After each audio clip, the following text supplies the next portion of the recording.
നമസ്കാരം സുഹൃത്തുക്കളെ. ഇന്ന് ഞാൻ നിങ്ങളോട് സംസാരിക്കാൻ പോകുന്നത് വെറുമൊരു മോട്ടിവേഷനെ കുറിച്ചല്ല, നിങ്ങളുടെ ജീവിതം മാറ്റിമറിക്കാൻ പോകുന്ന ഒരു മാസ്റ്റർ പ്ലാനിനെ കുറിച്ചാണ്. നിങ്ങൾ എപ്പോഴെങ്കിലും ചിന്തിച്ചിട്ടുണ്ടോ, എന്തുകൊണ്ടാണ് 9.5 ജോലി ചെയ്യുന്നവർ എപ്പോഴും കടക്കെണിയിലാകുന്നതെന്ന്? എന്തുകൊണ്ടാണ് ലോകത്തെ 1% വരുന്ന ആളുകൾ മാത്രം പ്രൈവറ്റ് ജെറ്റുകളിലും ആഡംബര വില്ലകളിലും ജീവിക്കുന്നത്? അവർക്ക് ഭാഗ്യമുള്ളത് കൊണ്ടാണോ? അല്ല, അവർക്ക് പണത്തിൻ്റെ ഭാഷ അറിയാം.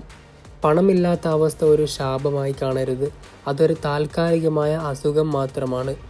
അത് ചികിത്സിച്ചു മാറ്റാൻ ഈ ഒരു ചെറിയ വീഡിയോ നിങ്ങൾക്ക് മതിയാകും.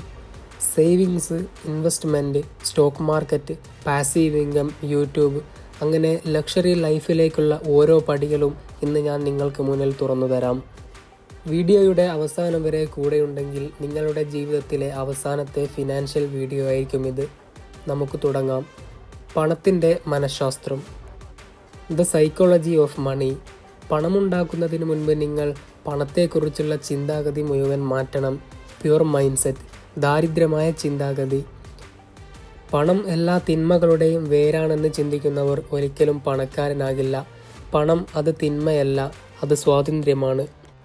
നമുക്ക് ആഡംബരത്തിൻ്റെ കെണിയെക്കുറിച്ച് നോക്കിയാലോ? നമ്മൾ പലപ്പോഴും മറ്റുള്ളവരെ ബോധിപ്പിക്കാൻ വേണ്ടി ഐഫോണും ബ്രാൻഡഡ് തുണികളും വാങ്ങുന്നു. ഇതിനെയാണ് ലൈഫ് സ്റ്റൈൽ ഇൻഫ്ലേഷൻ എന്ന് വിളിക്കുന്നത്. സത്യത്തിൽ നിങ്ങൾ സമ്പന്നനാകുകയല്ല ചെയ്യുന്നത്, സമ്പന്നനായി അഭിനയിക്കുകയാണ്.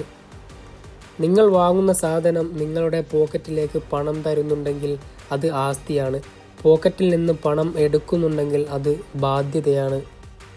ഒരു ലക്ഷറി കാറ് ലോണെടുത്ത് വാങ്ങിയാൽ അത് ബാധ്യതയാണ്, പക്ഷേ ആ പണം ബിസിനസ്സിലിട്ടാൽ അത് ആസ്തിയായി മാറും. സേവിങ്സ് എന്ന നിങ്ങളുടെ അടിത്തറയെപ്പറ്റി നമുക്ക് നോക്കാം. സേവിങ്സ് എന്നാൽ വെറും പണം ലാഭിക്കലല്ല, അത് വരാനിരിക്കുന്ന നിങ്ങളുടെ വലിയ യുദ്ധത്തിനുള്ള വെടിമരുന്ന് ശേഖരിക്കലാണ്.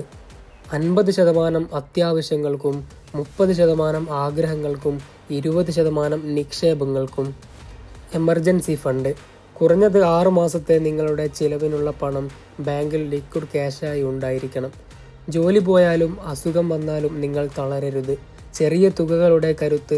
ദിവസവും നിങ്ങൾ വെറുതെ കളയുന്ന 100 രൂപ മാസം 3000 രൂപയാണ്. ഇത് ശരിയായ രീതിയിൽ ഇൻവെസ്റ്റ് ചെയ്താൽ 20 വർഷം കൊണ്ട് കോടികളാകും. അടുത്തത് സ്റ്റോക്ക് മാർക്കറ്റ്, പണക്കാരനാകാനുള്ള കുറുക്കുവഴി. ഇവിടെയാണ് കളി മാറുന്നത്. ലോകത്തിലെ ഏറ്റവും വലിയ സമ്പന്നരെല്ലാം സ്റ്റോക്ക് മാർക്കറ്റിലൂടെയാണ് വളർന്നത്. എന്താണ് ഷെയർ മാർക്കറ്റ്? ടാറ്റയോ റിലയൻസോ ആപ്പിളോ വളരുമ്പോൾ ആ വളർച്ചയുടെ ഒരു ചെറിയ ഭാഗം നിങ്ങൾക്കും കിട്ടുന്നു. Mutual funds and SIP. നിങ്ങൾക്ക് മാർക്കറ്റിനെ കുറിച്ച് അറിയില്ലെങ്കിൽ SIP വഴി തുടങ്ങുക. ഓരോ മാസവും കൃത്യമായ തുക മ്യൂച്വൽ ഫണ്ടിലിടുക. ഇവിടെയാണ് കോമ്പൗണ്ടിങ് പ്രവർത്തിക്കുന്നത്. ഉദാഹരണത്തിന് 20-ാം വയസ്സിൽ മാസം 5000 രൂപ ഇൻവെസ്റ്റ് ചെയ്യുന്ന ഒരാൾക്ക് 15% റിട്ടേൺ കണക്കാക്കിയാൽ 50-ാം വയസ്സിൽ ലഭിക്കുന്നത് ഏകദേശം 15 കോടി രൂപ വരെയാകാം.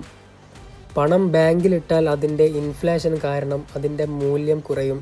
എന്നാൽ സ്റ്റോക്ക് മാർക്കറ്റിൽ അത് പണപ്പെരുപ്പത്തെ തോൽപ്പിക്കും. അടുത്തത് പാസീവ് ഇൻകം. വാറൻ ബഫറ്റ് പറഞ്ഞിട്ടുണ്ട്, നിങ്ങൾ ഉറങ്ങുമ്പോഴും പണം ഉണ്ടാക്കാനുള്ള വഴി കണ്ടെത്തിയില്ലെങ്കിൽ മരിക്കുന്നതുവരെ നിങ്ങൾക്ക് ജോലി ചെയ്യേണ്ടി വരും.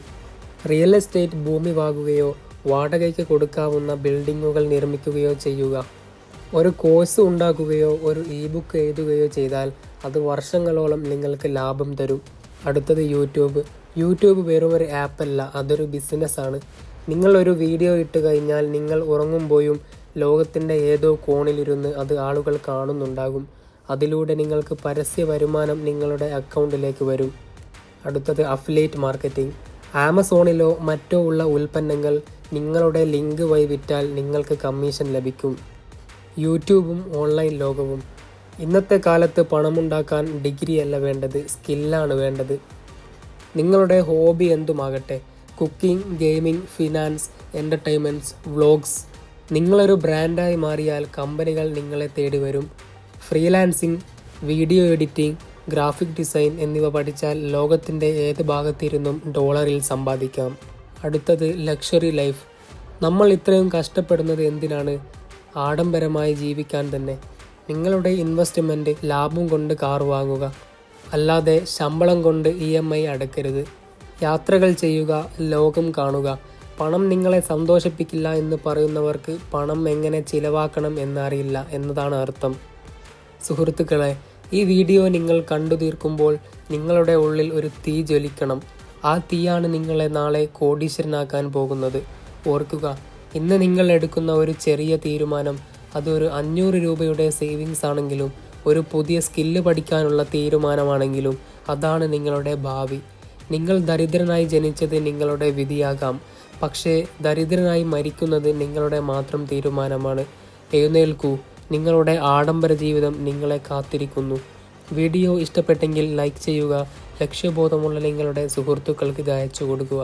അടുത്ത നല്ലൊരു വീഡിയോയുമായി കണ്ടുമുട്ടുന്നതുവരെ നന്ദി, നമസ്കാരം.